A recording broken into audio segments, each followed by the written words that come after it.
প্রিয় দর্শক, সবাইকে প্রীতি ও শুভেচ্ছা জানিয়ে শুরু করেছে আমাদের নিয়মিত আয়োজন টেবিল টক অনুষ্ঠান। সঙ্গে আছে ডক্টর তৌহিদুল হক।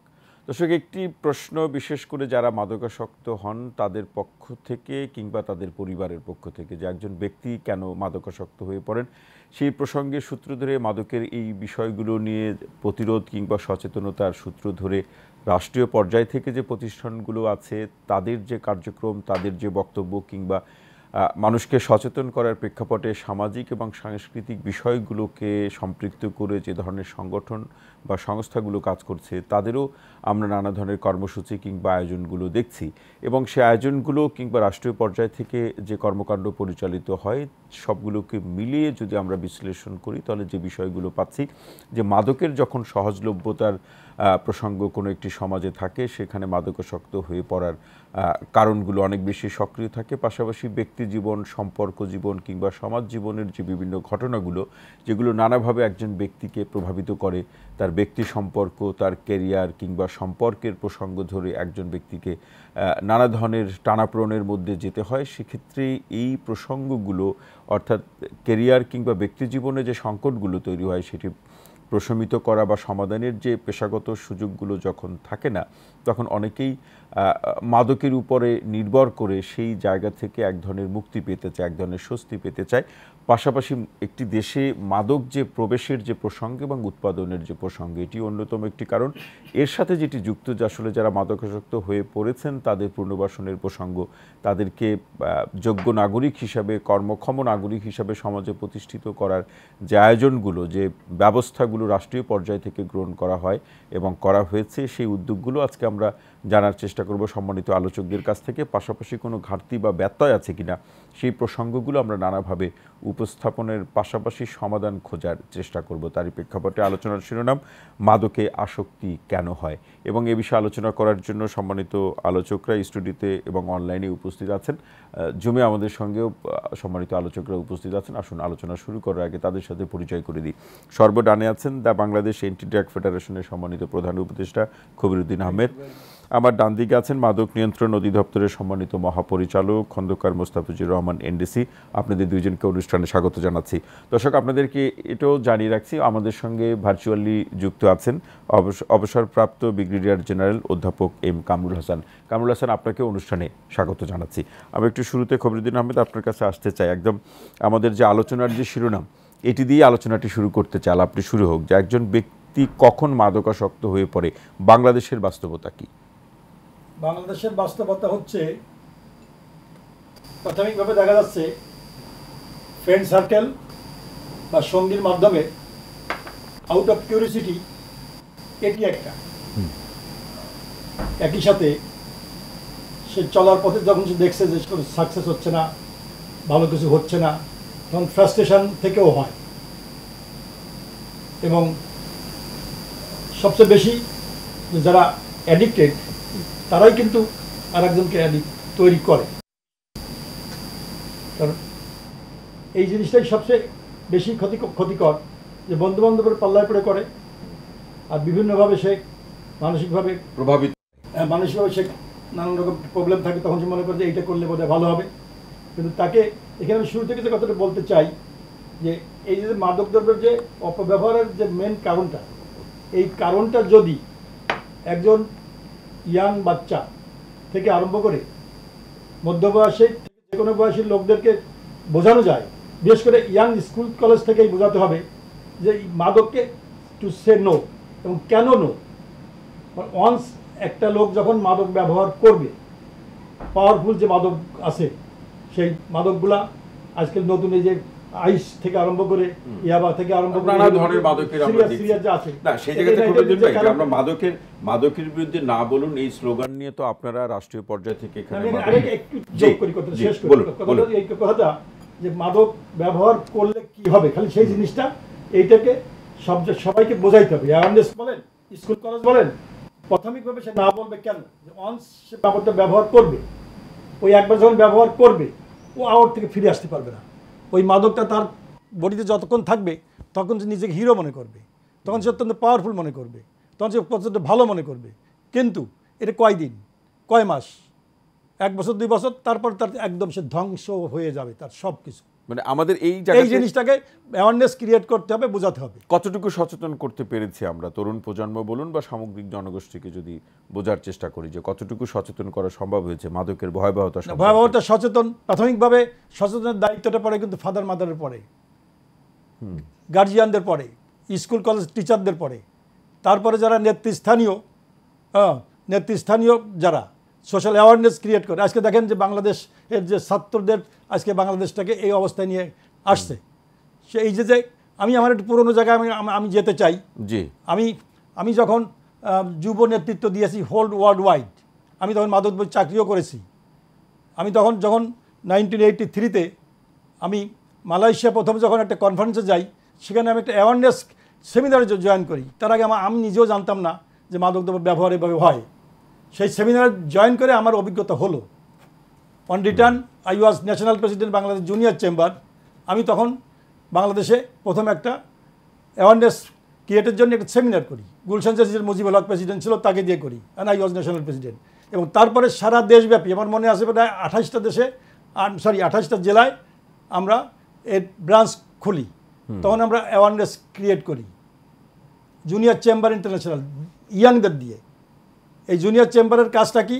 জুনিয়র চেম্বার সারা বিশ্বব্যাপী এই যে সংগঠনটা, এদের কাজ হচ্ছে সমাজে যে সমস্ত ধরনের এ ধরনের অপকর্ম, ক্রাইসিসগুলো আইডেন্টিফাই করে সেই ক্রাইসিসগুলো সরকারকে এবং নেতৃস্থানীয় সরকারি বেসরকারি রাজনৈতিক দল যারা এটাকে নিয়ে সামনে তুলে ধরবে তাদেরকে দিয়ে এটা এগিয়ে দেওয়া। এখন এই জিনিসটা আমার মনে হচ্ছে যে এই ইদানিং একটু কম হচ্ছে। কারণ কি কম হওয়ার কারণ? কারণ এটার উদ্যোগ অতটা বেশি নেই। যে কোনো কারণে হোক দীর্ঘদিন ধরে খুব বেশি অ্যাওয়ারনেস হচ্ছে না। মাদকদ্রব্য নিয়ন্ত্রণ অধিদপ্তর তারা নিজেরা বিভিন্ন জায়গায় স্কুল কলেজে যাচ্ছে, তারা স্পোর্টসের মাধ্যমে বিভিন্নভাবে কাজ করছে, কিন্তু মাদকদ্রব্য নিয়ন্ত্রণ অধিদপ্তরের কয়জন লোক আছে? এমনিতে এখন হয়তো ম্যাক্সিমাম 2000 স্টাফ থাকতে পারে। আমি যতদূর জানি যে তাদের 3000 স্যাংশন আছে, আরও 1000 লোক এখনও দেওয়া হয় নাই। তো এই সমস্ত কারণে তাদের পক্ষে একা সম্ভব নয়। এজন্য পাবলিককে এগিয়ে আসতে হবে। মানে সেটি পারতে হলে একটা পরিপূর্ণ সেই ব্যবস্থাটা থাকা চাই, পরিপূর্ণ ব্যবস্থাটা থাকা চাই। খবরুদ্দিন আহমেদ, অসংখ্য ধন্যবাদ। এ পর্যায়ে আরও আলোচনা শুনবো। আপনার যে আলোচনার প্রেক্ষাপটে আরও কিছু প্রশ্ন থাকলো আমরা শুনবো।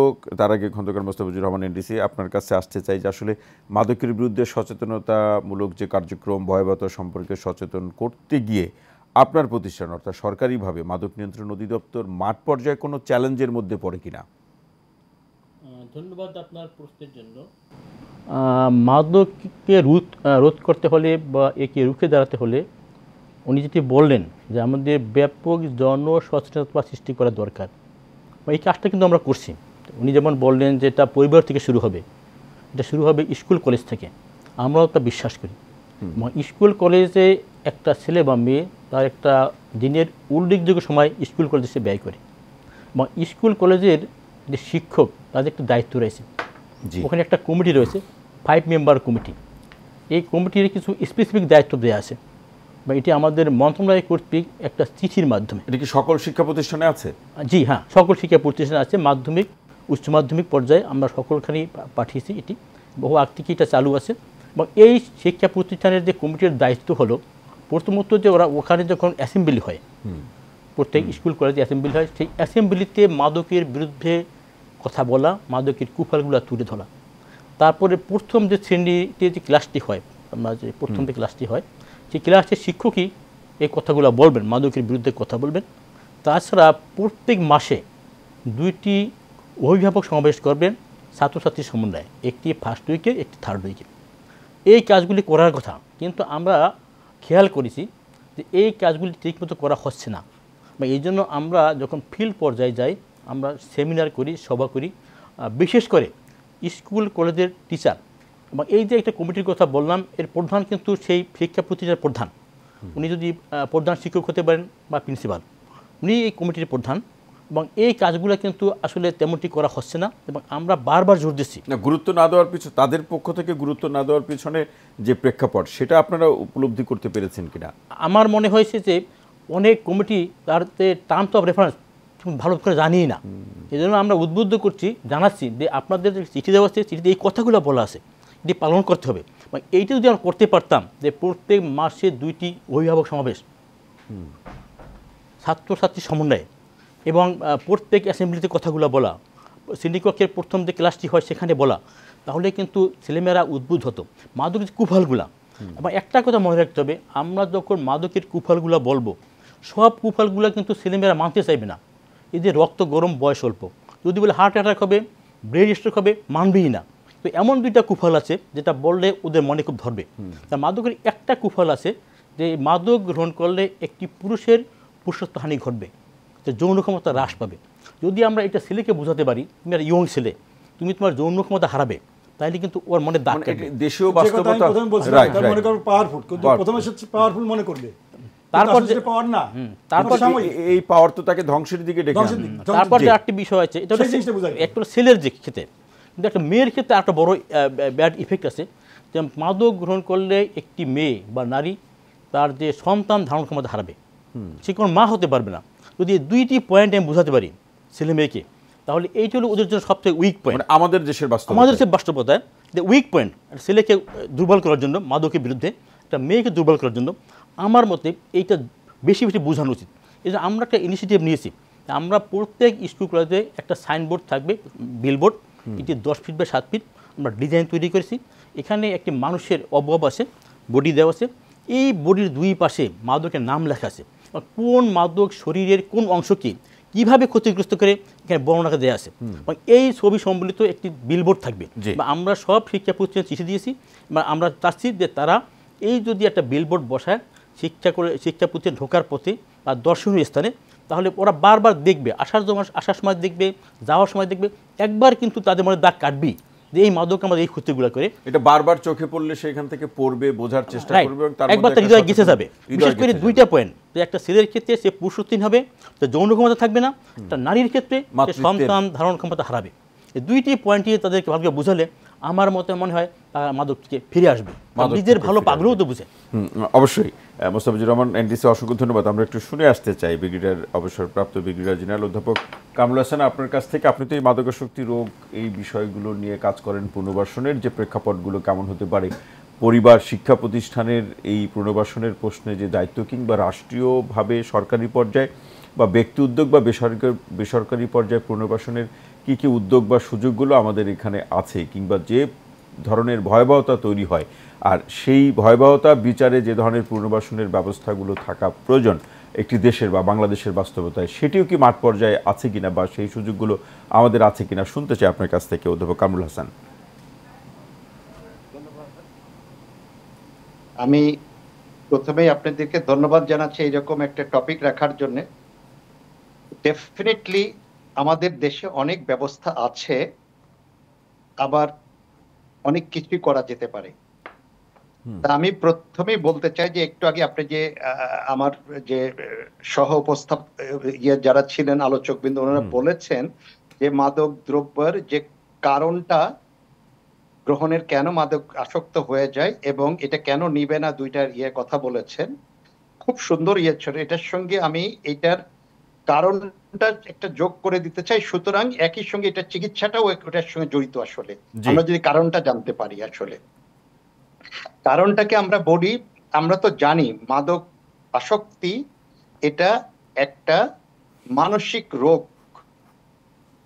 বিশ্ব স্বাস্থ্য সংস্থার মতে এটা একটা মেজর সাইকিয়াট্রিক ডিসঅর্ডার। সেই মানসিক রোগ যেহেতু, সুতরাং এটার কারণটা কি আমাদেরকে জানতে হবে। এটা কারণ হচ্ছে যে কোনো মানসিক রোগের মতো এটারও কারণ হচ্ছে বায়ো, সাইকো, সোশ্যাল।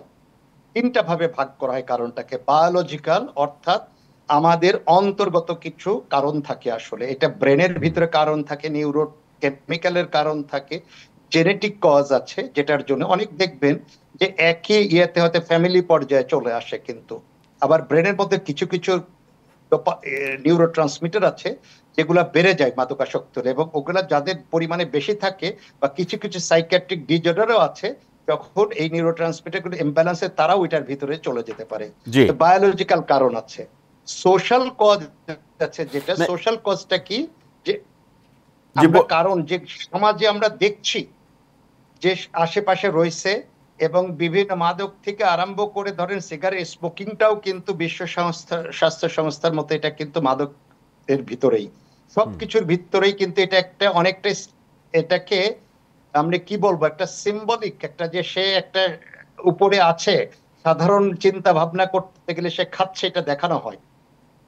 অনেক ভালো ভালো মানুষও খাচ্ছে, অনেকে ভুলে থাকার জন্য খাচ্ছে, এরকম দেখে সে সোশ্যাল একটা ইয়েতে থাকে। এবং যে সমাজের মধ্যে যে অস্থিরতা থাকছে, অশান্তি থাকছে, রাজনৈতিক হতে পারে, তারপরে হচ্ছে অর্থনৈতিক হতে পারে, সেটি নানা কেন্দ্রিক হতে পারে, কিন্তু অধ্যাপক কামরুল হাসান এই আলোচনাটি একটু শুনতে চাই, এটি অনেকেই নিশ্চয়ই আপনাদের কাছেও জানতে চায় এবং নানা পর্যায়ে সেই আলোচনাটি গণমাধ্যম থেকে শুরু করে গণমাধ্যমে এই খবরগুলো প্রচার করছে, বা একটি মাদকাসক্ত পরিবারের বা একজন মাদকাসক্ত ব্যক্তি যাদের আয়ের উপরে বা যাদের সম্পর্কের উপরে নির্ভরশীল, তারাও এটি জানতে চায় যে আসলে বায়োলজিক্যাল যে কারণগুলোকে নিরসনের ক্ষেত্রে চিকিৎসা বিজ্ঞানের যে অগ্রগতি বা কি ব্যবস্থাগুলো আছে বা সেগুলোর সহজলভ্যতা বাংলাদেশে কেমন। এক্স্যাক্টলি, ওইটা ঠিক আছে আপনি যেটা বলছেন, এবং সাইকোলজিক্যালও কারণ আছে। সাইকোলজিক্যাল কিন্তু সাইকিয়াট্রিক ডিজঅর্ডারও কিন্তু অনেকগুলোর সঙ্গে এটার সঙ্গে জড়িত আছে কিন্তু। আমাদের প্রথমেই আগে যদি জানতে হবে এক একজনের কিন্তু মাদকাসক্তি এক একটা কারণে, একটা কারণেই না, তার যেটা চিকিৎসা হবে ওই অনুসারে তারটা কিন্তু করতে হবে। এবং এইটার জন্যই কিন্তু এখানে ওনারা আমার আলোচক বিন্দু যারা আছেন ওনারা জানেন, এই জন্য কিন্তু মাদকাসক্ত নিরাময় কেন্দ্র বা চিকিৎসার জন্য কিন্তু মানসিক রোগ বিশেষজ্ঞকে একজন কম্পালসারি। এই যে বায়োলজিক্যাল যে কজগুলো আছে সেটাতে যেটার যে ধরনের কজ সেটাকে সেই ধরনের চিকিৎসা করতে হবে। বায়োলজিক্যাল কজ যদি থাকে সেটা যদি আমি সাইকোথেরাপি দিয়ে ঠিক করতে চাই, কাউন্সেলিং করে ঠিক করতে চাই, হবে না, এটার জন্য ওষুধ লাগবে কিন্তু। আবার একইভাবে যদি সাইকোলজিক্যাল কিছু থাকে সেটাও কিন্তু ওষুধের মাধ্যমে কিন্তু ঠিক হতে পারে। কিন্তু সোশ্যাল কিছু কিছু কজ আছে এবং সাইকোলজিক্যাল যেটা কিন্তু সমাজের অন্যান্য পেশাজীবীদেরকে, বাবা মাকে, স্কুল টিচার, তারপরে হচ্ছে সামষ্টিকভাবে বা সমন্বিতভাবে সেই উদ্যোগগুলো আসলে থাকতে হবে। এক্স্যাক্টলি। এখন আমরা যদি শুধু মনে করি যে আমরা কাউন্সেলিং এর মাধ্যমে করব তা কিন্তু হবে না, কিন্তু এটার কিন্তু চিকিৎসা লাগবে, ওষুধ বেশিরভাগ ক্ষেত্রেই ঔষধের প্রয়োজন আছে। সেই জন্য একটা স্লোগান আছে, no psychiatric treatment without medication, এইরকম কিন্তু ইয়েতে আছে। কিন্তু ইনিশিয়াল স্টেজে লাগে, তারপরে আস্তে আস্তে কিন্তু সারা জীবনের জন্য খেতে হয় না, আস্তে আস্তে এই জায়গাতে অধ্যাপক কামরুল হাসান আমাদের আরেকটি প্রশ্ন, সেটি হচ্ছে যে পরিবারগুলো অভিযোগ করে থাকে যে একজন মাদকাসক্ত ব্যক্তির চিকিৎসা কিংবা তার পুনর্বাসন অথবা মনোচিকিৎসক বা মনোবিজ্ঞানীর শরণাপন্ন হয়ে এই সেবাগুলো নেওয়ার ক্ষেত্রে তাদেরকে প্রচুর খরচ করতে হয়। আসলে বাস্তবতা কি, প্রচুর খরচ করতে হয় কি?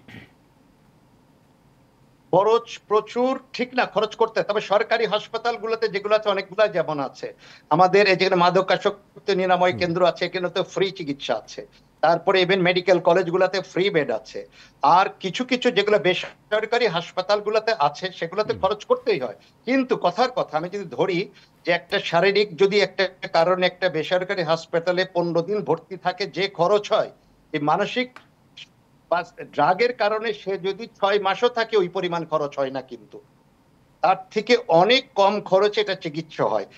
একটা অ্যাপেন্ডিসাইটিস একটা যদি, অথবা লিভারের যদি একটা প্রবলেমের জন্য বা যে কোনো টাইফয়েডের জন্য কেউ যদি একটা হসপিটালে 15 দিন ভর্তি থাকে, তার যে খরচ হবে ওই টাকা দিয়ে একটা কিন্তু এই মানসিক চিকিৎসা কিন্তু 4 থেকে 6 মাস হয়ে যেতে পারে। তারপরেও হ্যাঁ, এটা তো ব্যয়বহুল, যে কোনো বেসরকারি হসপিটাল তো ব্যয়বহুল হবে সেটাতে, তারপরও আমি বলবো অন্য অসুস্থতার তুলনায় এটার ব্যয় অপেক্ষাকৃত কম। আমি বলবো, আপনি বলছেন অন্যান্য অসুখের বা তুলনায় আসলে এটার ব্যয়টা কম, এই যে কিছু যুক্ত করতে চান। জি, খবরুদ্দিন আহমেদ সুন্দর বলেছেন, কিন্তু এখানে উনি যতটুকু বলেছেন ওটি খুবই যুক্তিসঙ্গত, কিন্তু এর পরে যে জিনিসটা আমি বলতে চাই যে একটা মানুষ যখন সে ড্রাগ অ্যাডিক্ট হচ্ছে, তাকে যখন হসপিটালে নেওয়া হচ্ছে 15 দিনে হয় না, এটা কমপক্ষে 3 মাস লাগে।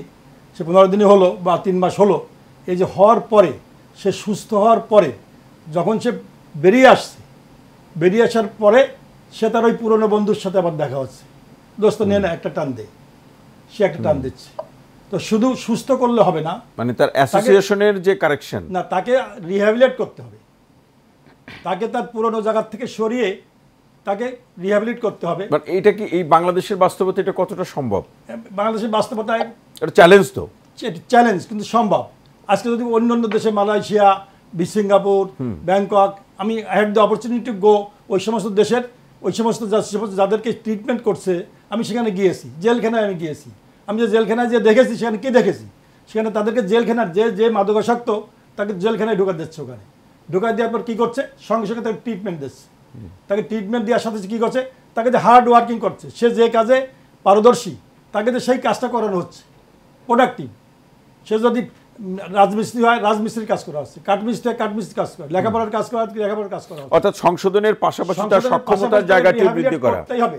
আদারওয়াইজ রিল্যাপস প্রিভেনশন বলে এটাকে ভাই, কারণ ভাই রিল্যাপস প্রিভেনশন, রিল্যাপস প্রিভেনশনের জন্য যা যা করা দরকার সেইগুলো তাই করতে হবে। তাকে ভালো করে অ্যাওয়ারনেস ক্রিয়েট করতে হবে। আমরা একটা বিরতিতে যাব, তার আগে একেবারে শেষ মন্তব্যটা আমরা শুনে নেই অধ্যাপক কামরুল হাসান আপনার কাছ থেকে, যে রাষ্ট্রীয় পর্যায় থেকে যে ব্যবস্থাগুলো দেখছেন, এখানে মাদক নিয়ন্ত্রণ অধিদপ্তরের সম্মানিত ডিজি মহোদয় আছেন, তিনি বলেছেন আরো প্রশ্ন আছে তার কাছে, রাষ্ট্রীয় পর্যায় থেকে বা মাদক নিয়ন্ত্রণ অধিদপ্তরের পর্যায় থেকে আর কি ব্যবস্থা গ্রহণ করা যেতে পারে আপনার দৃষ্টিতে? আসলে মাদক নিয়ন্ত্রণ অধিদপ্তরের যেটা আছে ওনাদের তো আসলে এটা তো কয়েকটা আছে। এটা আপনার যদি সাপ্লাইটাও ওনারা কিন্তু করতে পারেন, এটা যদি অ্যাভেলেবিলিটিটাকে বন্ধ করার জন্য ওনাদের একটা বিরাট রোল আছে কিন্তু। জি, এবং যাতে আমি যদি জিনিসটা আমার হাতের কাছে না পাই তাহলেই কিন্তু এটা অনেকটা কিন্তু আমাদের এটা থেকে সেফ থাকতে পারে। আমার যখন ইচ্ছা হচ্ছে সেই ক্ষেত্রে ওনাদের একটা বড় রোল নিতে পারেন। এক, দুই নাম্বার হচ্ছে যেগুলো ধরা পড়ছে সেটার জন্য কঠোর ব্যবস্থা হয় সেটা করতে পারেন। তিন নাম্বার, এই এখন আপনি জানেন যে আমাদের যে রিহ্যাব সেন্টার গুলো আছে এগুলোর কিন্তু with due respect to all বেশিরভাগই কিন্তু মানহীন এবং এই সমস্ত এই জন্য বেশিরভাগই আমাদের কিন্তু প্রশ্নের সম্মুখীন হতে হয় যে এখানে গেলে চিকিৎসা হচ্ছে না এরকম। তা মানের ব্যাপারটা তো নির্যাতন করার কারণে এই পুনর্বাসন কেন্দ্রগুলোতে এরকম উদাহরণ আছে, নির্যাতন করে মেরে ফেলা পর্যন্ত হয়েছে, এরকম উদাহরণও কিন্তু আছে। যাই হোক, সেটার হয়তো কেন হয়েছে ওটা নিয়ে আমি বলতে পারবো না, কিন্তু তারপরেও কিন্তু একটা ন্যূনতম যে মান থাকা উচিত। বেশিরভাগ রিহ্যাব সেন্টারে কিন্তু সাইকিয়াট্রিস্ট নাই, তাহলে ওখানে কে চিকিৎসা দিচ্ছে?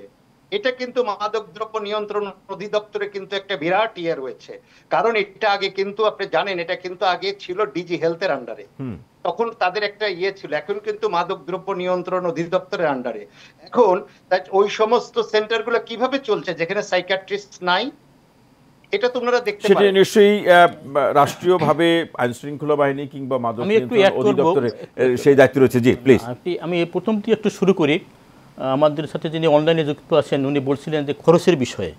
আসলে উনি ঠিকই বলছেন যে অন্যান্য রোগের চিকিৎসার ক্ষেত্রে বেসরকারি হাসপাতালে যে খরচ হয় মাদকের ক্ষেত্রে খরচ কিন্তু অনেক কম।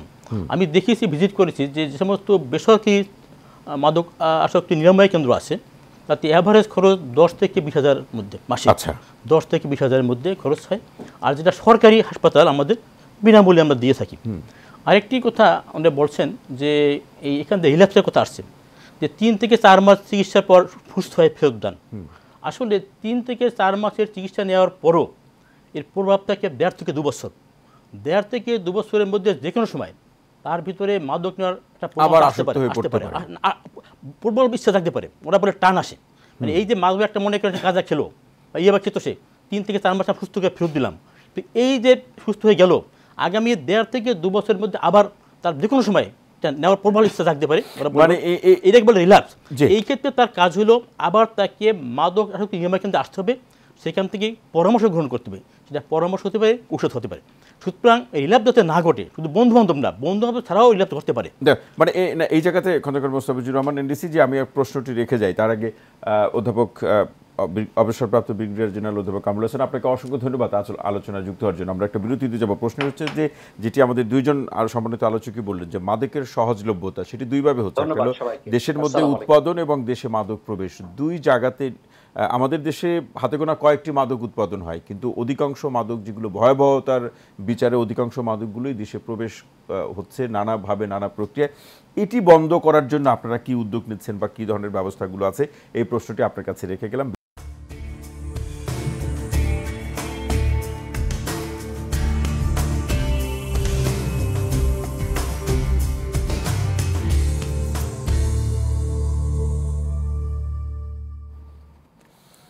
প্রিয় দর্শক, বিরতির পর আরও একবার স্বাগত জানাচ্ছি টেবিল টক অনুষ্ঠানের সঙ্গে আছি ডক্টর তৌহিদুল হক। যে বিষয়টি নিয়ে আজকের আলোচনা, যে মাদকে আসক্তি কেন হয়, এর প্রসঙ্গ, কারণ, নানা ধরনের বাস্তবতা এবং পুনর্বাসন বা সমাধানের উপায়গুলো কি, সেগুলো নিয়ে আমরা আলোচনা করছি। যে প্রশ্নটি খন্দকার মোস্তাফিজুর রহমান এডিসি আপনার কাছে রেখে যা, যে মাদকের সহজলভ্যতার জায়গাগুলো তৈরি হচ্ছে কেন, যেটি আমাদের একজন সম্মানিত আলোচকও বললেন এবং খবিরুদ্দিন ভাই বললেন। সহজলভ্যতার জায়গাটি নিরসন বা নিয়ন্ত্রণের জন্য আপনারা কি করছেন? আসলে যে মাদকটা আমাদের ভাবিয়ে তুলছে সেটা কিন্তু এমন মাদক, অ্যালকোহল জাতীয় না, কিন্তু নন অ্যালকোহলিক মাদক, যেমন ইয়াবা, ফেন্সিডিল, গাঁজা বা হেরোইন। আর এই ধরনের যে মাদক, এটা কিন্তু আমাদের দেশে তৈরি হয় না, এটা সম্পূর্ণভাবে দেশের বাইরে থেকে আসে। আপনারা জানেন যে ইয়াবা আসে আমাদের সেই মিয়ানমার থেকে আসে, আর গাঁজা, ফেন্সিডিল এটি মূলত ভারত থেকে আসে, এবং এই যে হেরোইনটাও দেশের বাইরে থেকে আসে। এবং এটা যে আসে সীমান্ত ক্রস করে আসে, এবং প্রায়ই প্রশ্ন আসে আমার কাছে, বলা হয় যে যেহেতু সীমান্ত ক্রস করে আসে, এই সীমান্ত যদি পুরোপুরি সিল করা হয় তাইলে তো আর মাদক আসতে পারে না, আমাদের তাই ভিতরে কোনো কাজও থাকে না। আমি আবার একটু ভিজিটে গিয়েছিলাম যে সীমান্তটা কেমন, কুমিল্লার একটি পয়েন্টে গিয়েছিলাম, তখন বিজিবির সাথে আমি কথা বললাম, তার পাহারা দেয়। ওরা বলছে তখন কাটাতারে বেড়াও আছে, কিন্তু তা আমরা তো এক পোস্ট থেকে আরেক পোস্টে গিয়ে ডিউটি করি, যখন এক পোস্ট থেকে আরেক পোস্টে আমরা মুভ করি, সেই ফাঁকে এই চোরাকারবিরা ওয়াশ করে, তখন তারা ওই গাঁজা হয়তো একটা প্যাকেটে ছুরি মারলো উপর থেকে, এভাবে কিন্তু তারা এই করছে। এ পাশে তাদের লোক থাকে, দুই পক্ষ থেকে করে। এবং চোর যদি চুরি করে, এবং চুরি করার কিন্তু কোনো নির্দিষ্ট পন্থা নাই, কৌশল নির্দিষ্ট নাই, কখন কোন কৌশল, সে যে কায়দায় পারে সেটাই সে অনুসরণ করে। কোন কৌশল সে অবলম্বন করবে কেউ জানে না। সেটা কি কোনো বডিতে বহন করবে, না সেটা কি কোনো ব্যাগে বহন করবে, নাকি ট্রাকের কোনো চাকার মধ্যে বহন করবে, মানে বিভিন্ন কৌশলে সে কিন্তু নিয়ে আসছে। এবং বিজিবির লোক চেষ্টা করছে, তারপরেও কিন্তু মাদক ঢুকছে, এবং এটা আমাদের কিন্তু এয়ারপথেও ঢুকছে, বিমানেও আসছে। আমরা একটা খবর পেলাম আজ থেকে প্রায় 3-4 মাস আগে, যা আমেরিকান একটা গোয়েন্দা সংস্থা থেকে, যে বাহামার এক নাগরিক, মহিলা নাগরিক, যে দুবাই হয়ে বাংলাদেশে কিছু কোকেন নিয়ে আসছে, এবং আসছে বা চট্টগ্রাম এয়ারপোর্ট থেকে। আমরা 3 থেকে 4 দিন আগে খবর পেয়ে ওখানে একটা আমাদের গোয়েন্দা দল নিয়োগ করলাম, বা ঠিকই ওই নির্দিষ্ট তারিখে সেই মহিলা আসলো, কিন্তু সে যখন আসলো তখন দেখা গেল তার সাথে লাগেজটা আসেনি।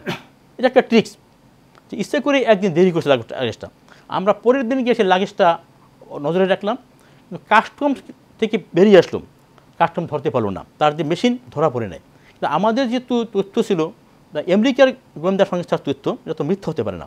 আমরা পরে সেই লাগেজটা খুললাম, খোলার পরে দেখি সেখানে একটা আইপিএক্স বক্স, সেটা একটা তামার তার দিয়ে পুরা জড়ানো, আগামাথা পুরা। এই তামার তার আমরা খুললাম, খোলার পর আইপিএক্স বক্সের ভিতরে 7টি আমরা প্যাকেট পেলাম পলিথিনে জড়ানো। সেই 7টি প্যাকেটে 3 কেজি 900 গ্রাম আমরা কোকেন পেলাম। তার মানে সেটি আমাদের কাস্টমসের স্ক্রিনে মেশিনে কোনোভাবে ধরা গেল না। ওরা এত মানে কৌশলী যে এমনভাবে তামার তার দিয়ে জড়িয়েছে যে হয়তো কাস্টমসের মেশিন ধরা পড়বে না, ওরা হয়তো সেটা জানে।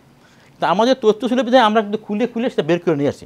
সেটা তথ্য ছিল, তাই আপনারা সেটি চেক করেন। ডিজি মহোদয় যে কথাগুলো বললেন, খবরুদ্দিন আহমেদ পারফেক্টলি বলেছেন।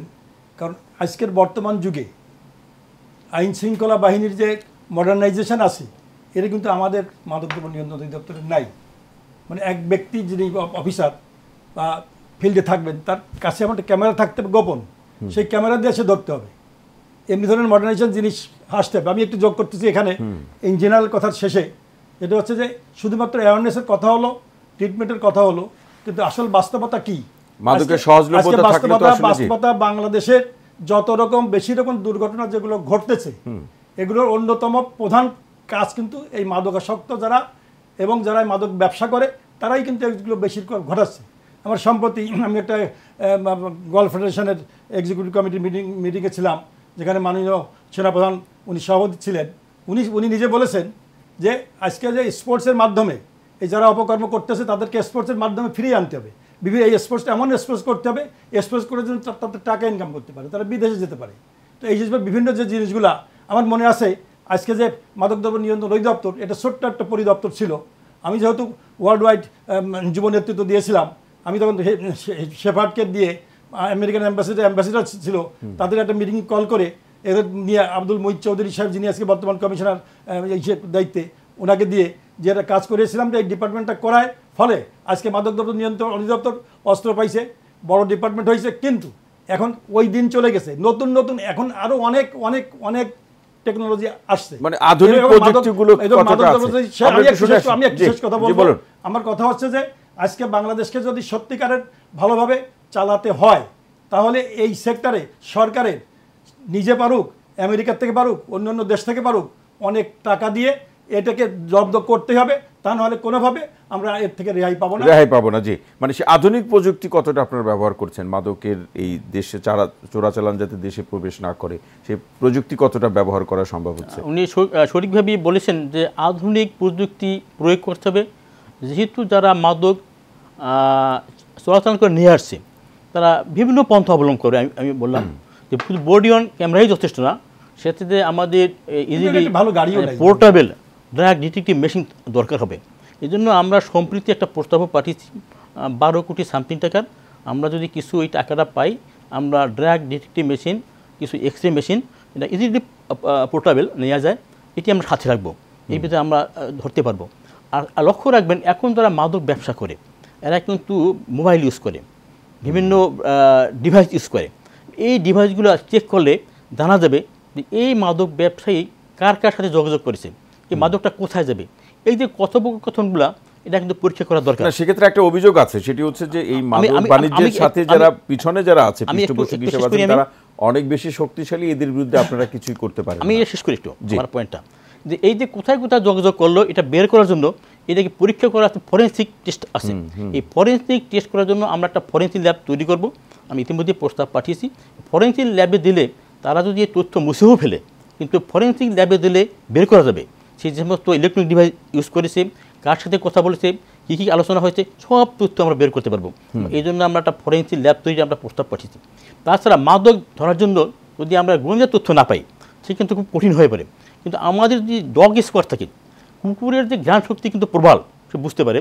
এই জন্য আমরা একটা ডগ স্কোয়াডও আমরা, সেক্ষেত্রে আপনারা তো প্রয়োজন হলে আইন শৃঙ্খলা বাহিনীর সহযোগিতা আমি টু দ্য পয়েন্ট, আমরা বাই দিস টাইম আমরা এপিবিএন তাদের ভালো ডগ স্কোয়াড আছে, এবং তাদের কাছে আমরা প্রস্তাবও পাঠিয়েছি যে আমরা এমইউ করবো, এবং এমইউ করতে পারলে আমরা আমাদের বিমানবন্দরে, বিশেষ করে 2টি বিমানবন্দর চট্টগ্রাম এবং ঢাকা, আমরা এই ডগ স্কোয়াড ইউজ করবো। এই ধরনের একটা আমাদের প্রস্তাব আমরা পাঠিয়েছি। মাদকের এই মাদক বাণিজ্যের পিছনের যে পৃষ্ঠপোষক, এদের বিরুদ্ধে ব্যবস্থা গ্রহণ করতে অসুবিধা কোথায়? অসুবিধা, যারা মাদকের যারা পৃষ্ঠপোষকতা করে সাধারণত তাদেরকে আমরা গডফাদার বলি, তাই না? এরা নিজেরা কোনো মাদক ক্যারি করে না, কিন্তু যারা মাদক ধরাছোঁয়ার বাইরে থেকে মাদক ব্যবসাকে কন্ট্রোল করে, এরা আমরা গডফাদার বলি। এরা সরাসরি মাদক যেহেতু ক্যারি করে না, মাদক সব পাওয়াও যায় না, ডাইরেক্ট মামলা করাও যায় না। সেই জন্য ধরার উপায়টা হলো, যে আমি বলছিলাম, তারা তো নিশ্চয়ই কোনো ডিভাইসে যোগাযোগ করে, মোবাইল হোক বা অন্য কোনো ইলেকট্রনিক ডিভাইসে যোগাযোগ করে। আমরা এই ডিভাইসগুলো পরীক্ষা নিরীক্ষা করলে, যে ফরেন্সিক টেস্টের মাধ্যমে আমরা ধরতে পারবো, মানে তাকে আমরা লায়াবেল করতে পারবো যে আপনি এই কথা বলছিলেন, এই এবার তথ্য আমার আছে। এই একটা ওয়ে। আর একটা ওয়ে আছে, সেটা হলো মানি লন্ডারিং প্রিভেনশন অ্যাক্ট আছে একটা, যে এই যারা এই ব্যবসাগুলো পরিচালনা করে, তারা তো মূল কারণ তো টাকা আয় করা, অর্থ উপার্জন করা।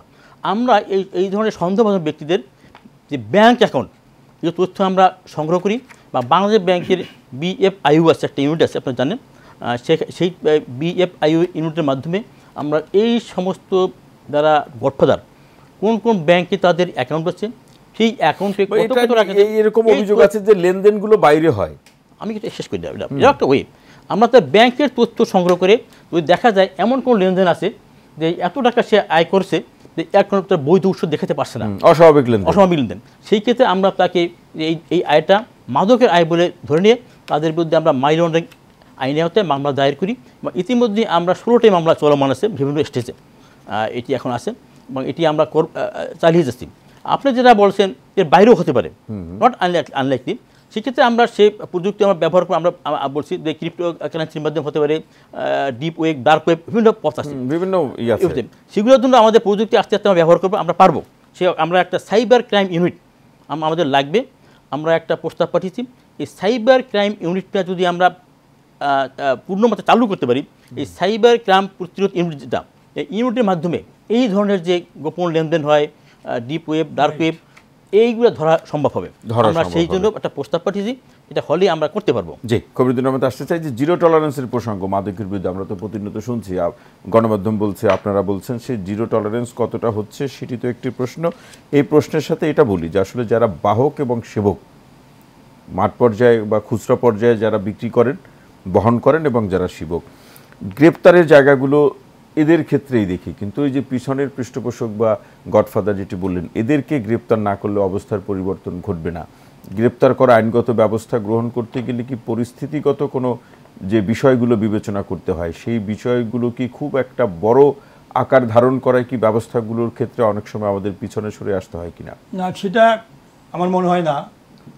এটাতে আইডেন্টিফাই করা, এই পিছনে কারা আসে, এদেরকে ফাইন্ড আউট করাটা সবচেয়ে বড় প্রয়োজন। এই ফাইন্ড আউট করার জন্যে এখানে গোয়েন্দা মানি, রিসোর্স মানি এখানে অনেক দিতে হবে। আমি যে কথা বললাম, এটাকে যদি সত্যিকারেরভাবে এটাকে দমন করতে হয়, এটা বর্তমান ব্যবস্থাকে চেঞ্জ করে এটাকে অনেক প্রচুর টাকা ইনভেস্টমেন্ট, শুধু না, ভালো আপনাদের মতন ভালো লোক নিয়োগ করে এটাকে নতুনত্বভাবে নিয়ে আনতে হবে। তা নাহলে এটা কোনোভাবে সম্ভব হবে না। কারণ আমার মনে আছে, আমি একদিন আমি যখন এই ডিপার্টমেন্টে চাকরি করতাম, আমেরিকান এম্বাসি থেকে একটা টেলিগ্রাম আসলো। তখন আব্দুল মুহিত চৌধুরী সাহেব ছিলেন ডিজি। ওনার কাছে আসলো যে অন মিস্টার ইনোসেন্ট ইকবোনাইন, তার নাম, আমেরিকান সিটিজেন, সে বিদেশ থেকে 500 গ্রাম হোয়াইট হিরোইন নিয়ে আসতেছে। আমি তখন ঢাকা ক্লাবে লাঞ্চ করতেছিলাম। আমাকে তখন আব্দুল মুহিত চৌধুরী সাহেব বললেন যে তুমি আমার বাসায় এক্ষুনি চলে আসো। আমি তখন চলে আসলাম। এই যে আমেরিকান এম্বাসি কিন্তু খবর দিচ্ছে, তারা খবরটা কোথায় পাচ্ছে? তো এই খবরটা পাওয়ার পরে তখন তাকে 15 দিন এক কাপড়ে থেকে 15 দিন থেকে তাকে কিন্তু অ্যারেস্ট করা হয়েছিল এবং বিশ্বের সব জায়গায় সেই নিউজটা আসছিল। তো এই যে আমেরিকান এম্বাসি এইভাবে যে খবরগুলো দিল, যে কারণে তাকে ধরা হলো। তো এইভাবে ধরতে হলে আমরা আইনের যে সমস্ত ফাঁক ফোকর আছে সব কিছু মিলিয়ে নতুন করে আবার কৌশল তৈরি করতে হবে। সেই কৌশল তৈরি করে দেশকে যদি উন্নয়নের দিকে নিতে হয়, তাহলে মাদকের এই অপব্যবহার শেষ করতেই হবে। সেই শেষ করার জন্য নতুন করে এটাকে আরো মাননীয় প্রধান উপদেষ্টাকে এটাকে নজর দিতে হবে। মাদকদ্রব্য নিয়ন্ত্রণ অধিদপ্তরকে আরো কঠোরভাবে তাদের সাহায্য করতে হবে এবং মাদক যারা অফিসার আছে তাদেরকে বিদেশে আরো ট্রেনিং দিতে হবে। খবরুদ্দিন আহমেদ, এই আলোচনাটি আছে, সেই আলোচনাটির ধরনটা এরকম যে এই পিছনের পৃষ্ঠপোষক বা গডফাদার যারা, এদের একটা রাজনৈতিক পরিচয় আছে। তো সেক্ষেত্রে কি ব্যবস্থা গ্রহণ করাটা খুব সহজ হবে? রাজনৈতিক পরিচয় থাকলে কেন হবে না? রাজনৈতিক পরিচয় মানে বর্তমান যেভাবে বর্তমান অবস্থা চলছে, এই অবস্থায় যদি সবাই আমরা যদি সবাই আমি দেশকে ভালোবাসি, সবাইকে দেশকে ভালোবাসা, এই অ্যাওয়ারনেসটাও দরকার। আই লাভ মাই কান্ট্রি, এই জিনিসটা সবাইকে যদি ধরা যায়, আর 2-4 জন লোক যদি কুইক ধরেই ফাঁসি দিয়ে দেওয়া যায়, কঠোর শাস্তি দেওয়া যায়, এক্সাম্পল তৈরি করে আইনি প্রক্রিয়ার মাধ্যমে কেন হবে না? একদিকে আইনি প্রক্রিয়া যাইতে হবে, ওইদিকে সবাইকে অ্যাওয়ারনেস ক্রিয়েট করতে হবে, রাজনৈতিক দলদেরকেও এগিয়ে আসতে হবে। আমি একটা যোগ করতে চাই যে উনি বললেন যে রাজনৈতিক পরিচয় আছে। তো আমার চাকরির বয়স 34 বছর, আমি যে দায়িত্ব পালন করেছি আমি কখনো এটা ফিল করিনি। যখন যাকে আমি অপরাধী পেয়েছি তার ব্যবস্থা দিয়েছি বিনা দ্বিধায়।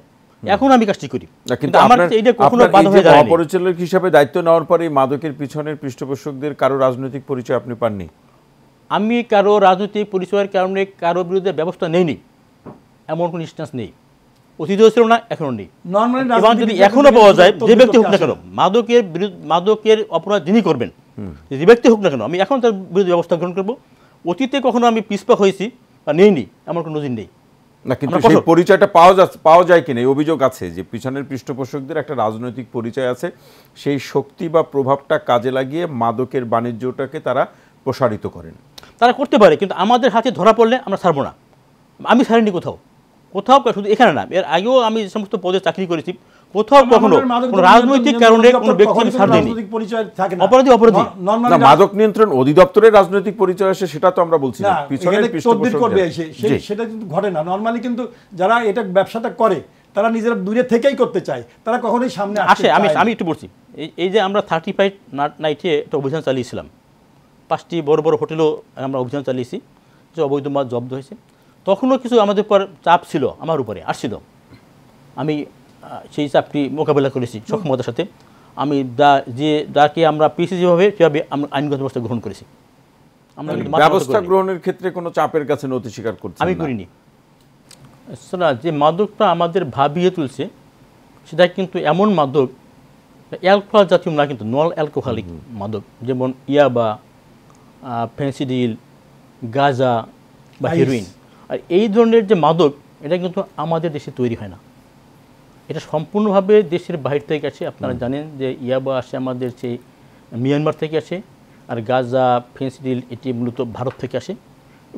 এবং এই যে হিরোইনটাও দেশের বাইরে থেকে আসে এবং এটা যে আসে সীমান্ত ক্রস করে আসে এবং প্রায়ই প্রশ্ন আসে আমার কাছে বলা হয় যে যেহেতু সীমান্ত ক্রস করে আসে এই সীমান্ত যদি পুরোপুরি সিল করা হয় তাইলে তো আর মাদক আসতে পারে না, আমাদের তাই ভিতরে কোনো কাজও থাকে না।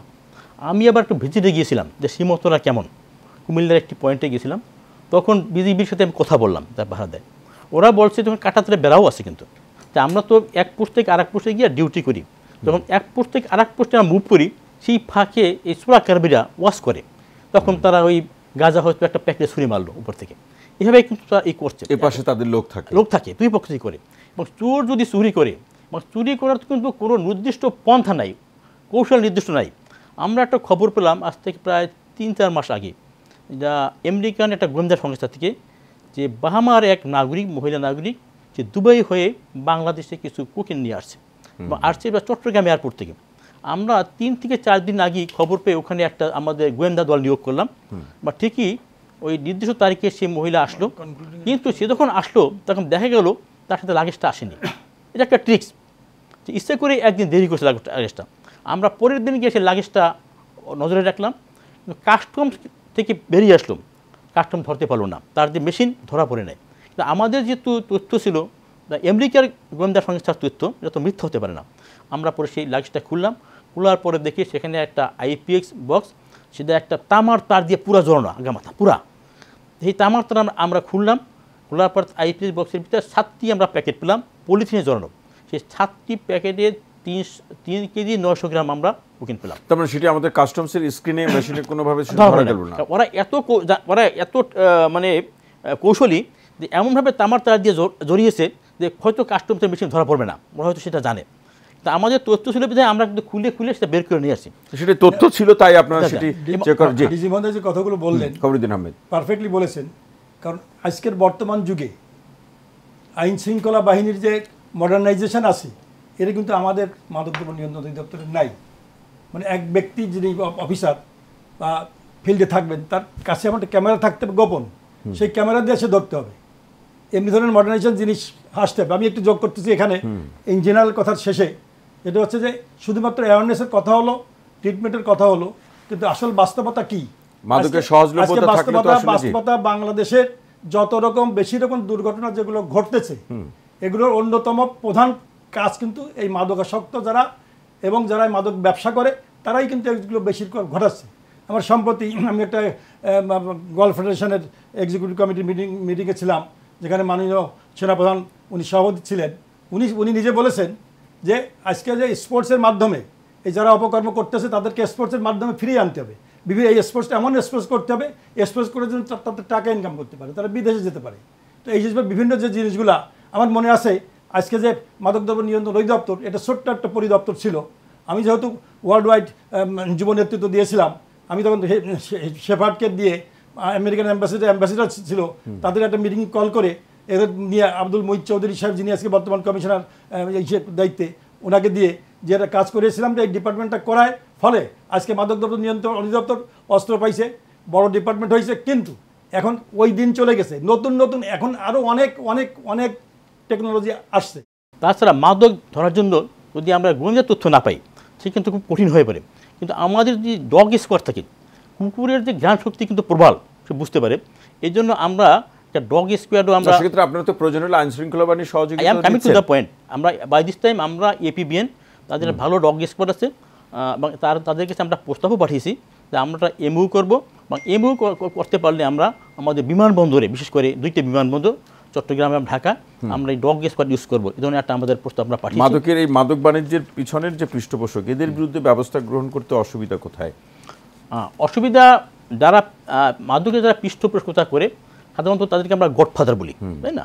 এরা নিজেরা কোনো মাদক ক্যারি করে না, কিন্তু যারা মাদক ধরাছোঁয়ার বাইরে থেকে মাদক ব্যবসাকে কন্ট্রোল করে, এরা আমরা গডফাদার বলি।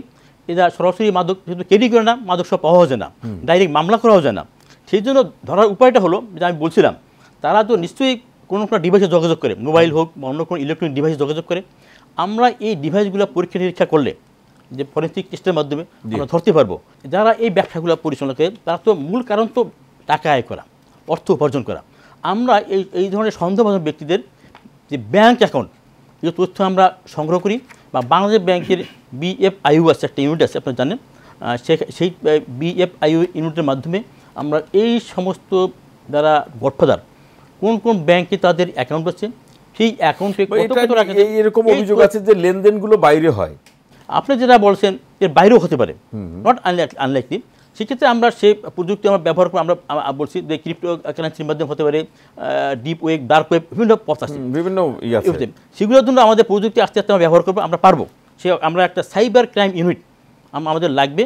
আমরা একটা প্রস্তাব পাঠিয়েছি, এই সাইবার ক্রাইম ইউনিটটা যদি আমরা পূর্ণমাত্রা চালু করতে পারি, এই সাইবার ক্রাইম প্রতিরোধ ইউনিট যেটা, এই ইউনিটের মাধ্যমে এই ধরনের যে গোপন লেনদেন হয়, ডিপ ওয়েব, ডার্ক ওয়েব, এইগুলো ধরা সম্ভব হবে। জি, খবরুদ্দিন আহমেদ আসতে চাই যে জিরো টলারেন্সের প্রসঙ্গ মাদকের বিরুদ্ধে আমরা তো প্রতিনিয়ত শুনছি, গণমাধ্যম বলছে, আপনারা বলছেন, সেই জিরো টলারেন্স কতটা হচ্ছে সেটি তো একটি প্রশ্ন।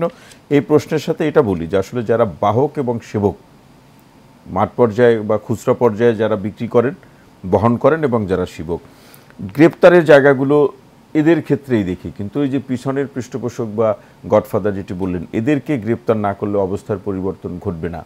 গ্রেপ্তার করা আইনগত ব্যবস্থা গ্রহণ করতে গেলে কি পরিস্থিতিগত কোনো যে বিষয়গুলো বিবেচনা করতে হয়, সেই বিষয়গুলো কি খুব একটা বড় আকার ধারণ করায় কি ব্যবস্থাগুলোর ক্ষেত্রে অনেক সময় আমাদের পিছনে সরে আসতে হয় কিনা? না, সেটা আমার মনে হয় না।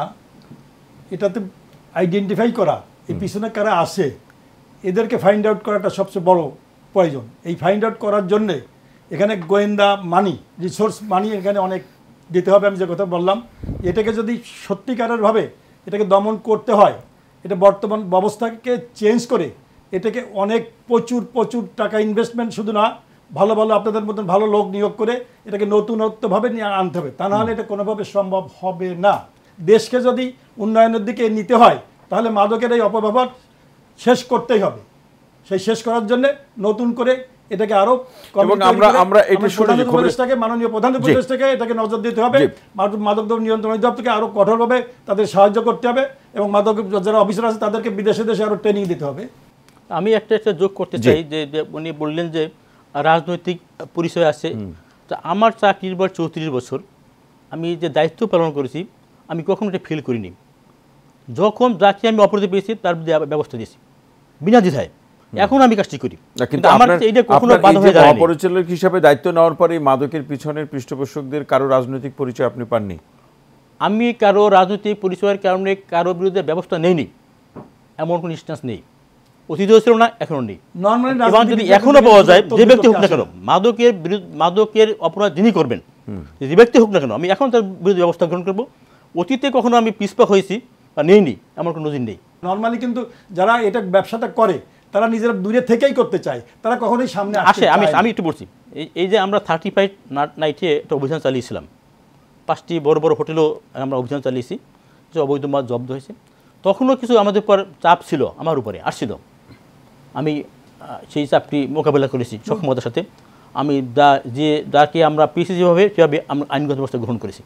একটা বিরতিতে যাব, তবে একটা প্রশ্ন আমি রেখে যাই, সেটি হচ্ছে খবরুদ্দিন আহমেদ আপনার কাছে, যে আমরা এই বাস্তবতা দেখছি, বিশেষ করে এই যে উত্তর আধুনিকতা কিংবা আধুনিক সমাজের এই বৈশিষ্ট্যগুলোর সাথে কোনো পরিবার বা কোনো ব্যক্তি সামাজিক এবং সাংস্কৃতিক বা ধর্মীয় উৎসবগুলোর সাথে মাদককে জড়িয়ে ফেলেছেন। তো সেই ব্যবস্থা বা এই প্রক্রিয়াকে পরিবর্তনের প্রশ্নে ব্যক্তির মধ্যে সেই সচেতনতার কথা বলেছেন। এছাড়া রাষ্ট্রীয় পর্যায় থেকে আর কি ব্যবস্থা বা উদ্যোগ গ্রহণ করা যায় যার মধ্যে দিয়ে এই মানসিকতা বা প্রবণতা থেকে মানুষকে দূরে সরিয়ে আনা যাবে? এই প্রশ্নটা আপনি।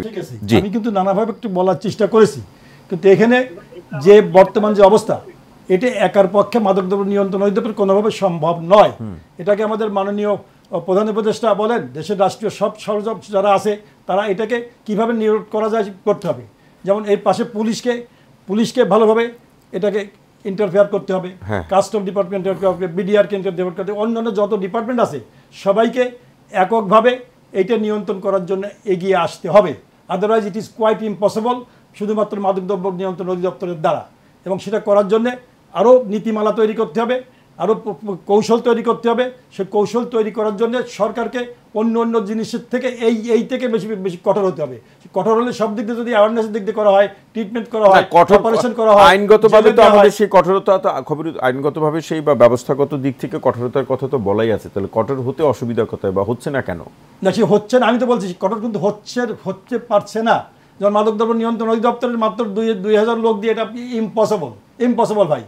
এটার জন্য আরও ব্যাপকভাবে দরকার। এটা প্রয়োজনে ইন্টেলিজেন্স পিছনে আরও বাড়াইতে হবে, ইন্টেলেকচুয়াল লোক বাড়াইতে হবে, সেখানে সোর্স মানি আরও প্রচুর বাড়াইতে হবে, এবং যেখানে একটা ধরে এক্সাম্পল দিতে হবে, ভালো করে সাক্ষী শপথ দিয়ে পানিশমেন্ট দিতে হবে, কয়েকটা ফাঁসি দিতে হবে, এবং সব জায়গায় অ্যাওয়ারনেস ক্রিয়েট করতে হবে। সেটা আবার ফাঁসি আবার বিচার বহির্ভূতভাবে ফাঁসি দেওয়া যাবে, আইনগত প্রক্রিয়ার মাধ্যমে সেটি করতে হবে। আইনগত তবে দ্রুত সময়ের মধ্যে সেটি সম্পূর্ণ বিচার সম্পন্ন করতে গেলে এইদিকে একটা কেস ধরা হলো, ওইদিকে আবার চলছে, তাহলে তো হবে না।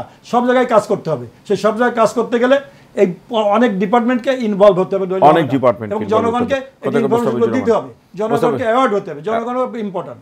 জি, মোস্তাফিজুর রহমান কি বলবেন এই প্রশ্নে, যে দ্রুত সময়ের মধ্যে মাদকের মামলার বিচার নিষ্পত্তি করা? আপনি ঠিক কথাই বলেছেন যে মাদকের যে মামলাগুলো হয় সেক্ষেত্রে কিন্তু টাইম বেঁধে দেওয়া আছে। একটি মামলা তদন্তে কত সময় পাবেন তদন্ত কর্মকর্তা, একজন বিচারক কত সময় পাবেন তা কিন্তু আইনে বলা আছে। মানে সেইটি পুরোপুরি ফলো করলে এটা কিন্তু দ্রুত নিষ্পত্তি হবে। আর যেমনি সাজার কথা বললেন যে ফাঁসি তো দিয়ে দেওয়া যায় না বললেই, সেটা আইনগতভাবে আমরা চাচ্ছি যে মাদক অপরাধের ক্ষেত্রে যে সর্বোচ্চ শাস্তি এটুকু যদি আদালত বিবেচনা করেন তাহলে কিন্তু মাদক পরিস্থিতি বদলে যাবে, অনেকটা পরিস্থিতি বদলে যাবে। আরেকটি বিষয় যে মাদকের ক্ষেত্রে জামিন একটা বড় সমস্যা। প্রায় শোনা যায় যে আসামি ঢোকার পর দ্রুত জামিন পেয়ে যায়, এটা প্রায় আমরা দেখি। সেক্ষেত্রে আপনাদের পক্ষ থেকে কোনো আবেদন থাকে কিনা আদালতের কাছে? অবশ্যই, আমরা তো সবসময় চাই যাতে মাদক অপরাধী দ্রুত বের হয়ে না যেতে পারে। আমরা তো অলওয়েজ জামিনের বিরোধিতা করি, তারপরেও তারা বেরিয়ে যায় জামিনে, এইটা একটা আমার জন্য সমস্যা। এমন দেখা যায় একজন মাদক কারবারি, তার বিরুদ্ধে 4টা 5টা 6টা মামলা আছে, সে আবার ধরা পড়ার পর আবার জামিন পেল, আবার সে মাদক ব্যবসা জড়িয়ে পড়ে। সহজে জামিনযোগ্য হলে তখন তো সে নানাভাবে অপরাধ, মাদকের সব অপরাধী অজামিনযোগ্য। তাহলে সে পায় কিভাবে বা যারা পায় কিভাবে? অজামিনযোগ্য অপরাধ জামিন দেওয়া যায়, জামিনা তা না, সে আইনে বিধান আছে, বিচারকরা সেই পদ্ধতি ফলো করেই দেন। তবে আর যদি আমি তো মাদক দ্রব্য নিয়ন্ত্রণ, সেই পদ্ধতি ফলো করার পেছনের কোনো পদ্ধতি আছে কিনা সেটা সে বিজ্ঞ বিচারকরা করেন, তাই মন্তব্য করতে চাই না।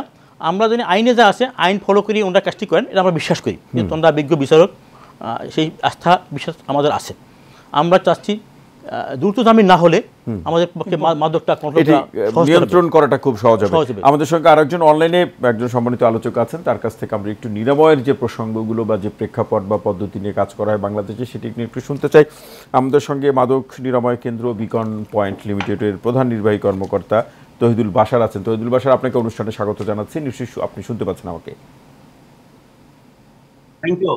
জি, তৌহিদ ভাই, যেটি শুনতে চাই আপনার কাছ থেকে, যে মাদক নিরাময় কেন্দ্রগুলো বাংলাদেশে যে প্রেক্ষাপট কিংবা যে পদ্ধতি বা কৌশলগুলো অবলম্বন করে কাজ করছে, বা এখানে যে ধরনের সেবার সুযোগটি আছে বা যে ধরনের পেশার মানুষগুলো, যেমন মনোচিকিৎসক কিংবা মনোবিজ্ঞানী চিকিৎসক যারা থাকার কথা, সেটি কি বাস্তবতা আছে? নানা ধরনের অভিযোগগুলো কিন্তু আছে। এখন প্রশ্ন হলো, যেটি নানাভাবে প্রশ্নটা অভিযোগ আকারে আসে, কখনো সরল মনের জিজ্ঞাসাও আছে, যে অন্যান্য দেশগুলো নিরাময় করতে পারলে বাংলাদেশের নিরাময় কেন্দ্রগুলো কেন সেই মাদকাসক্ত ব্যক্তিকে তার মাদকের আসক্তির যে জায়গাটি সেটি নিরাময় করে একজন স্বাভাবিক নাগরিক হিসাবে বা যোগ্য নাগরিক হিসাবে তাকে সমাজ বা পরিবারে ফেরত পাঠাতে পারছে না কেন? এটা যে পারছে না তা নয়, বেকন পয়েন্টে আমাদের যারা পেশেন্ট ডক্টরদের বা এডিকশন কাউন্সিলরদের রিকমেন্ডেশন অনুযায়ী যারা এখানে থাকে ট্রিটমেন্টের জন্য, ট্রিটমেন্টে অ্যাটলিস্ট 4 to 6 months মিনিমাম লাগে রিকভারি, যদি ফুল রিকভারি চায়। তো যদি সেই টাইমটা মেনটেন করে, সেখানে success rate is more than 80%, 80 to 90% success rate. রিল্যাপসের percentage is less than 10%। But অনেকে করে কি, এই যে তাড়াতাড়ি নিয়ে যেতে চায়, ডক্টর নিষেধ করছে যে এখনো হয়নি, কারণ আমাদের কতগুলো প্রসেস আছে। আমরা প্রথমেই করি কি, ডিটক্সিফিকেশন করি। ডিটক্সিফিকেশন করতে অ্যাটলিস্ট 2 to 3 weeks লাগে। দেন আমরা রুটিন মেনটেনেন্সে চলে যাই, যেমন যোগা, জিম, তারপরে prayer, timely food, different games, silent period and outing, this sort of routine maintenance আমরা করি। দেন আমরা যাই মোটিভেশনে, সেখানে সাইকোলজিস্টরা থাকেন, সাইকিয়াট্রিস্টরাও থাকেন। অ্যাডিকশন পেশেন্টদের মেডিকেল ট্রিটমেন্টও দরকার হয়, আবার কাউন্সেলিংও দরকার হয়। সুতরাং সাইকোলজিস্টও থাকেন, সাইকিয়াট্রিক যারা ট্রিটমেন্ট করেন ওনারা থাকেন। সুতরাং ইট টেকস সাম, যদি অস্থির হয়ে যায় যে আমরা 1 মাস 2 মাসের মধ্যে নিয়ে যাবো, তাহলেই আবার সেই অস্থির তহিদ ভাই, তহিদুল বাশার ভাই, যে অস্থিরতার পিছনে অর্থ একটা কারণ কিনা? অর্থ হতে পারে, আবার ফ্যামিলির থাকতে পারে, ফিনান্সিয়াল প্রবলেমও হতে পারে, কারণ সবাই হয়তো এফোর্ড করতে পারে না। আবার কেউ হয়তো অস্থির হয়ে যায়, আমার হাজবেন্ডকে বা আমার ছেলেকে আমি এতদিন রাখবো না, এখন বাসায় না গেলেও আরো অস্থির হয়ে যেতে পারে, সেই জন্য অনেকে নিয়ে যায়। বাট আমি এই রিসেন্ট একজন আমার এখানে প্রায় হি ওয়াজ অ্যাডিক্টেড ইন অল সাবস্ট্যান্স, তাকে প্রায় 6 মান্থস রেখে আলহামদুলিল্লাহ ফুল রিকভার, এবং আমরা ফলো আপ করি রেগুলারলি, উইকলি অথবা ফোর্টনাইটলি তারা ফলো আপে আসে। যারা এগুলো মেনটেন করে তাদের সাকসেস রেট, তাদের ভালো হওয়ার সুযোগ অনেক বেশি। ইয়েস, ভালো হওয়ার সুযোগ আছে। সুতরাং আমরা তহিদুল বাশার ভাই, আপনার আলোচনার প্রেক্ষাপটে যারা এই অভিযোগগুলো করে থাকেন তাদের উদ্দেশ্যে বলতে চাই যে আসলে অস্থির না হয়ে এই নিরাময় কেন্দ্রগুলোর যে চিকিৎসক টিম থাকে তারা যে পরামর্শগুলোর অনুসরণের কথা বলেন সেগুলো অনুসরণ করতে হবে এবং সেগুলো মানতে হবে। এই প্রেক্ষাপটে এই মাদকাসক্ত ব্যক্তি বা পরিবারের উদ্দেশ্যে আপনার কি বলার আছে? আমার বলা হলো, রিয়েল ট্রিটমেন্ট বা প্রপার ট্রিটমেন্ট পেতে হলে ধৈর্য ধারণ করতে হবে, এবং পেশেন্টকে শুধু নয়, পেশেন্টের ফ্যামিলিকেও আমাদের করতে হয়, এবং সাইকিয়াট্রিস্টরা তাদেরকে কাউন্সিলিং করে। তাদেরকে কাউন্সিলিং না করলে তারা তো ঠিক মতো মনিটরিং করতে পারবে না। এবং মেজরিটি ক্ষেত্রে যদি ফ্যামিলি অ্যালার্ট হয় ইভেন আফটার ট্রিটমেন্ট, তাহলে রিল্যাপসের চান্স অলমোস্ট 0, কারণ family cooperation is very much essential. এবং আপনারা ভালো করে জানেন যে একজন যদি পেশেন্ট থাকে একটা ফ্যামিলিতে, পুরো ফ্যামিলি কিন্তু অসুস্থতায় হয়। সুতরাং যারা বোঝে যে না আমাদের ফুল ট্রিটমেন্ট দরকার, তাদের কিন্তু ট্রিটমেন্ট হচ্ছে। এবং আমাদের সাবমিট করি, আমাদের রেজিস্ট্রেশন থেকে শুরু করে আমরা ফলো আপ আমরা মেনটেন করে কত পার্সেন্ট আমাদের হচ্ছে। দেখেছি যারা রিয়েল ডক্টরদের অ্যাডভাইস বা কাউন্সিলরদের অ্যাডভাইস ফলো, তাদের success rate is more than, success rate অনেক বেশি এবং স্বাভাবিক জীবন যাপনে ফিরে আসার সেই সুযোগটা অনেক বেশি থাকে। তহিদুল বাশার ভাই, অসংখ্য ধন্যবাদ। নিশ্চয়ই আপনি যে বাস্তবতা বা পরামর্শের কথা বললেন সেটি মাদকাসক্ত ব্যক্তি অর্থাৎ তার পরিবার সেটি অনুসরণ করবে। আমরা একদম শেষের দিকে খবরুদ্দিন আহমেদ খুব ছোট্ট করে শুনতে চাই। আমি শুধু বলতে চাচ্ছি যে এশিয়ান টিভি রেগুলার এই মাদক দ্রব্য অপব্যবহার রোধে তারা এইভাবে টকশোগুলো করে যাচ্ছে, এই জন্য এশিয়ান টিভি ধন্যবাদ চাচ্ছি। আপনাকে ধন্যবাদ। নিউজ এডিটর যে রফিকুল ইসলাম রলি, উনি এই নিয়ে কিন্তু বিভিন্ন ইউনিভার্সিটিতে কাজ করছে, এবং আজকের যে ডিজি মহোদয় রলি সাহেবকে দিয়ে প্রোগ্রাম করাচ্ছে। এই জন্য আমি এশিয়ান টিভি এবং আপনাদের সবাইকে ধন্যবাদ জ্ঞাপন করছি। জি ডিজি মহোদয় কি বলবেন শেষ মন্তব্যে? সর্বশেষ মন্তব্যে একটি বিষয় আমার একটু রিপ্লাই দেওয়া দরকার আমি মনে করছি, যে আমাদের যে নিরাময় কেন্দ্রগুলোর এর মান নিয়ে প্রশ্ন আসছিল, ওরা বলছেন আসলে আমাদের যে নিরাময় কেন্দ্র যখন আমরা নিবন্ধন দিই, একটা নীতিমালা আছে, নীতিমালায় বলা থাকে 10,000 বিশিষ্ট নিরাময় কেন্দ্রের ক্ষেত্রে কেমন হবে, 20,000 ক্ষেত্রে কেমন হবে, 30,000 ক্ষেত্রে কেমন হবে, সেখানে কয়জন ডাক্তার থাকবে, কয়জন সাইকোলজিস্ট থাকবে, কয়জন সাইকিয়াট্রিস্ট থাকবে লেখা আছে। আমরা কিন্তু ফলো করে দিয়ে থাকি। এমন যদি দেখা যায় এখন আমরা দেওয়ার সময় সেই সবই নিয়োগপত্র আছে, সব আমরা দেখলাম, পরবর্তীতে ওখানে হয়তো সে কিছু ব্যত্যয় ঘটে। এই জন্য আমাদের কিছু সিভিল সার্জন আমার মতামত নেই, সিভিল সার্জন আছে। তাছাড়া আমাদের বিভাগীয় কমিশনার, জেলা পরিষদ ইনভেস্টিগেশন হয়, হ্যাঁ, তাছাড়া বিভাগীয় কমিশনার, জেলা পরিষদ তারাও কিন্তু দেখতে পারেন না এই জায়গাতে ইনভেস্টিগেশনে। মুস্তাফিজুর রহমান, এটা নিশ্চয়ই আপনাদের আলোচনায় নিশ্চয়ই আছে থাকার কথা। যেরকম একটা অভিযোগ আছে, অভিযোগটির ধরনটা এরকম যে মাদক নিরাময় কেন্দ্রগুলোর যারা উদ্যোক্তা, অধিকাংশ উদ্যোক্তাই একসময়ের মাদকাসক্ত ব্যক্তি। এটা কি খুঁজে পান কিনা আপনারা? এটা সত্য, আমরা দেখেছি যে হ্যাঁ, আগে যিনি মাদকাসক্ত ছিলেন এখন সুস্থ জীবনে ফেরত আসছেন, উনি এমন একটা নিরাময় কেন্দ্র স্থাপন করছেন, এমন দৃষ্টান্ত আছে, আমরা কয়েকজন পেয়েছি, এবং তারা এটা পরিচালনা করছেন। আমি কয়েকটা ভিজিটে দেখতে পেয়েছি। মানে সেক্ষেত্রে তাদের পরিচালনার বা সেই সাংগঠনিক যে পারফরমেন্সের জায়গাগুলো কেমন পেয়েছেন? আমি যখন ভিজিটে গেছি আমার দৃষ্টিতে আমি সব ওকে পেয়েছি। আমি তো প্রোগ্রাম দিয়ে যাই, ওকে সাথে গেলে তখন হয়তো কিছু পাওয়া যেতে পারে, মানে সারপ্রাইজ ভিজিটটাও খুব জরুরি। তবে এক্ষেত্রে আমাদের যারা বিভাগীয় কমিশনার আছেন জেলা প্রশাসক আছেন, আমাদের যারা মাঠ পর্যায়ে কর্মকর্তা আছেন তাদের আরো বেশি তৎপরতা তারা প্রয়োজন। আরও ঘন ঘন যদি যান, নজর রাখেন, তাহলে আরও মান উন্নত করবে। বা একটি বিষয় বলবো যে আপনারা বলছেন যে এই যে আমাদের নিয়মে কিন্তু অনেক সময় নির্যাতন হয়, আমরা এর বিরুদ্ধে কঠোর অবস্থান আছি। এই কয়েকদিন আগে একটা নিউজ এসেছিল যে একজন মাদক আসক্ত ব্যক্তিকে ফ্যানে ঝুলিয়ে পিটানো হয়েছিল। আমরা ইনকোয়ারি করেছি, আমরা সত্যতা পেয়েছি, পাওয়ার সাথে সাথে আমরা কিন্তু তাদের লাইসেন্স বাতিল করে দিয়েছি এবং আইনগত ব্যবস্থা সেটা আমরা লাইসেন্স বাতিল করে দিয়েছি। এবং এই ধরনের যে কোনো ঘটনা যদি ঘটে আমাদের নজরে আসা মাত্র আমরা কঠিন ব্যবস্থা নিচ্ছি এবং নেব। আমরা চাচ্ছি এই ধরনের ঘটনা না ঘটুক। না ঘটুক। খবরদার আহমেদ, শেষ লাইন শুনবো। শেষ লাইন আমি একটা কথাই বলছি যে মাদক নিয়ন্ত্রণ অধিদপ্তরকে আরও বেশি শক্তিশালী করতে হবে এবং সরকারকে এই সংশ্লিষ্ট যে সমস্ত অন্যান্য ডিপার্টমেন্ট আছে তাদেরকেও মাদক নিয়ন্ত্রণের জন্য সহায়তা করার জন্য হাত বাড়িয়ে দিতে হবে। এ ব্যাপারে সরকারের উচ্চ মহল থেকে নির্দেশনা থাকবে। জি, অসংখ্য ধন্যবাদ খবরুদ্দিন আহমেদ এবং খন্দকার মোস্তাফিজুর রহমান এনডিসি, আপনাদের দুইজনকে এবং আরও দুইজন যে সম্মানিত আলোচক আমাদের সঙ্গে অনলাইনে যুক্ত হলেন, সবাইকে অসংখ্য ধন্যবাদ জানাচ্ছি আমাদের আজকের আলোচনায় সময় দেওয়ার জন্য। প্রিয় দর্শক, আজকের মতো টেবিল টক অনুষ্ঠানটি এখানে শেষ করছি। সবাই ভালো থাকুন, সুস্থ থাকুন, নিরাপদে থাকুন। সঙ্গে থাকার জন্য অসংখ্য ধন্যবাদ। আপনাকে ধন্যবাদ। থ্যাংকস।